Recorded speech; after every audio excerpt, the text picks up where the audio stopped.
Hi folks, Speedway Tag here.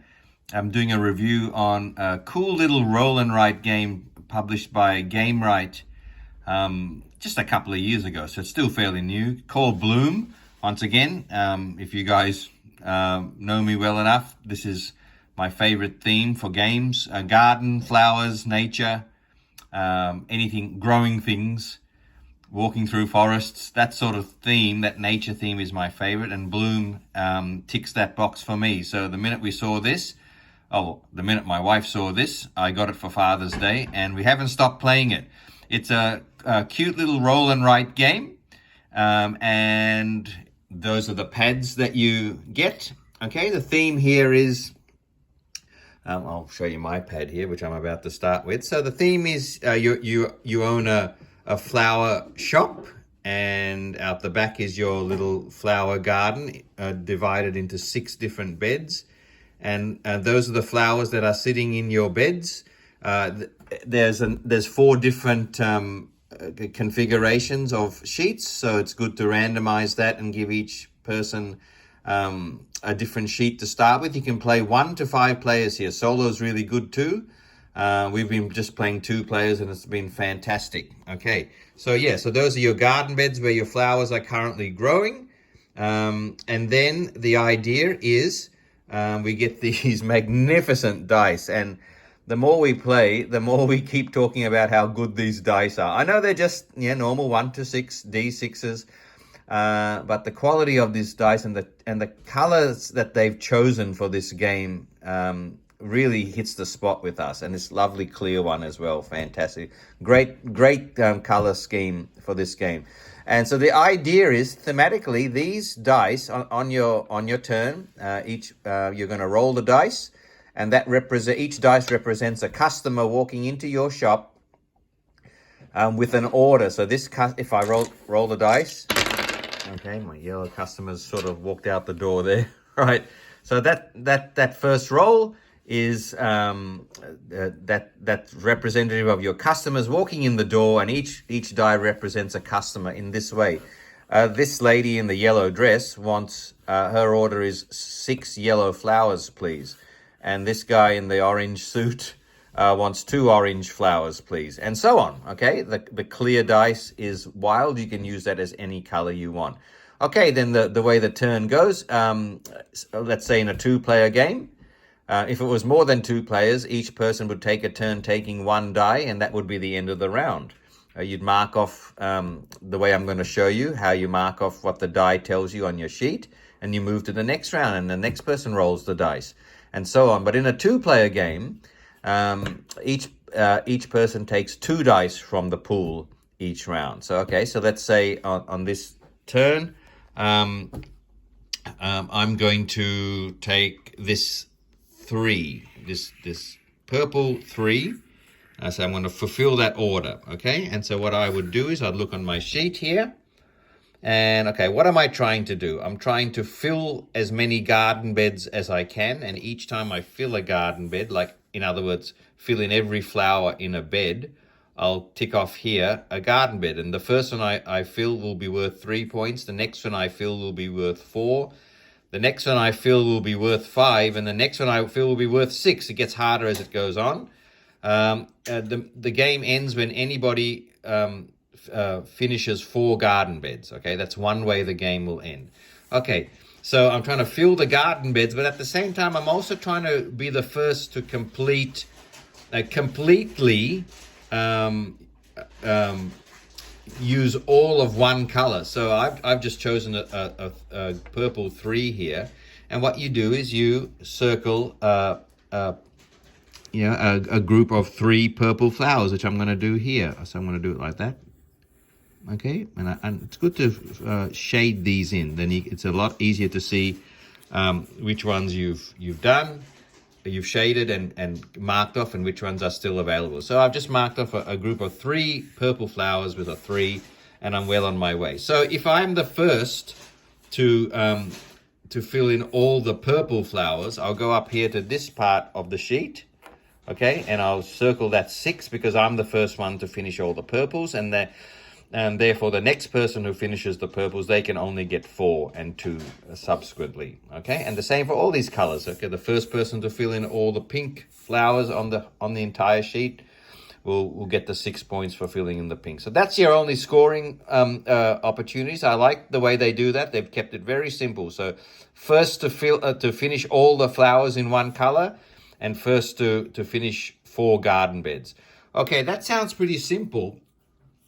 But the way this game puts a little bit of a twist and introduces a nice piece of strategy, not too much, but just enough to make you sit down with a cup of tea and play it fairly in a relaxed fashion, but still with a tiny little bit of thinking. I think that's really good. And so the way it injects this is, for example, if the next dice, if I took was the person who wants 6 yellow flowers. Okay, so you're not going to find 6 yellow flowers on a sheet. Okay, the white flowers can be used as any color you want. So at the moment here, I've got a group of 5, because I'm counting this as a yellow flower. I've got a group of 5 yellow flowers in a section. You can't connect diagonally, so as you see I've done with the purple flowers, it has to be orthogonally connected group of flowers. And here's a group of 5 yellows. Okay, so I've got a choice now. Okay, so here's where the strategy and the push and pull and the balancing act happens. Okay, if I want to circle those 5 flowers, I can do so, but I'm missing one. Okay, I'm 1 less than what the order required. So if I did that, let's say I did that now. Okay, so I just mark this like this. I'll do that quickly. I like to shade this in better when I've got a bit of time. Okay, so I've picked 5 yellow flowers, but I'm 1 less because the customer wanted 6. So I can still do this. I can even circle only 4 yellow flowers if I want. But anytime you are less than the order requires, you have to put a check mark here where that sad face is. Okay, so I was 1 less than the order required, so I put a 1 there. And that's a -1 at the end of the game. You can take as many negative hits like that if you want. Okay? And similarly, if my next turn we roll the dice again. Okay, the next player roll the dice, and I would decide to maybe I'll take the orange 5 this time. Okay? And if I wanted to do this, for some reason, there's a group of orange 4s here, there's a group of orange 4s here. Let's say I was at the stage of the game where I really wanted to finish this garden bed, and with this line here, let's say all of this was already covered, and I just needed to finish this garden bed go for the win. The timing meant, oh boy, that would be my last garden bed. I'll get the win here. I'll take a hit. So this is the other way you get a negative score. I might see that the customer wants 5 orange flowers. I might do this. If that was all that was remaining there, I'd get 4 orange flowers. Sorry, it's hard to do this with one hand. I'd get 4 orange flowers. I've also colored in the 5th one being a non-orange flower, a yellow. So because that one is wrong, I can still mark it off, but again, that's a -1 point because it's not an orange flower. It's not the exact order that the customer wanted. So you can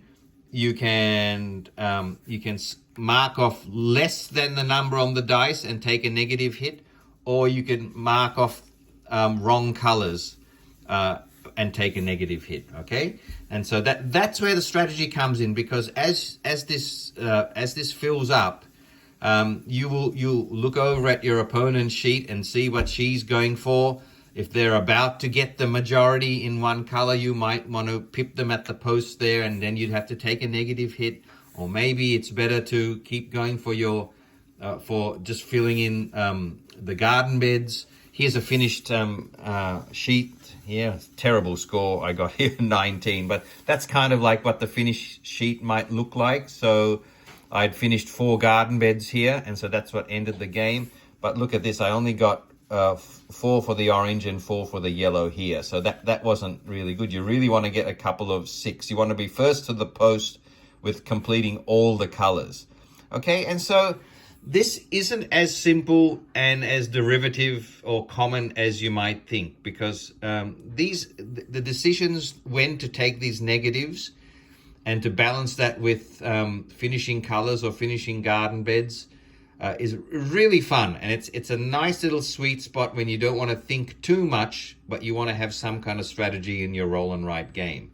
And so we would continue rolling the dice. Like I said, if you ever take the clear die, you can call that as any color as you want. So if I took this die for my next turn, it can be 3 of any color. So I might mark off, I don't know, where's a 3? Here's another 3 yellow, and I might continue going for, the majority in yellow because I've got a bit of yellow knocked off already. So that's bloom. And so, as I said, at the end of the game, it finishes when someone knocks off all their 4 garden beds, or 3 of these. You've marked a score in 3 of these races for the colors. Okay, you do have a re-roll in this game as well once, so that's also very strategic, because you actually can re-roll all the dice in the middle of a turn, and the other people have to then cope with your re-roll. Okay, so you might see a die, if you really want to play take to this level of take that, right? If you see a die sitting there that someone else is gonna score a lot of points from, you might cast in your re-roll to mess that up for them, or more often than not, you'll be re-rolling to try and get something that you need. So that is bloom. There's the rule sheet. It's really well done, as usual with Gamewright games. It's great quality. So just keep fulfilling orders, rolling these magnificent dice, fulfilling orders, and fill up this sheet. Count your score for the colors here, for the garden beds, and then also minus your negatives. If you don't use your re-roll, you will get 1 point, and there's your total. And that's bloom. Really small, lovely packaged, and well illustrated little roll and write game. Roll and write games, we go through phases, right? We don't play them for ages, but when we get into the roll and write phase, we go nuts with them, and that's all we play for a while. So we've played this tons of times. Kids can get this game as well quite quickly. It's really good solo, and so check it out if you can. See you later.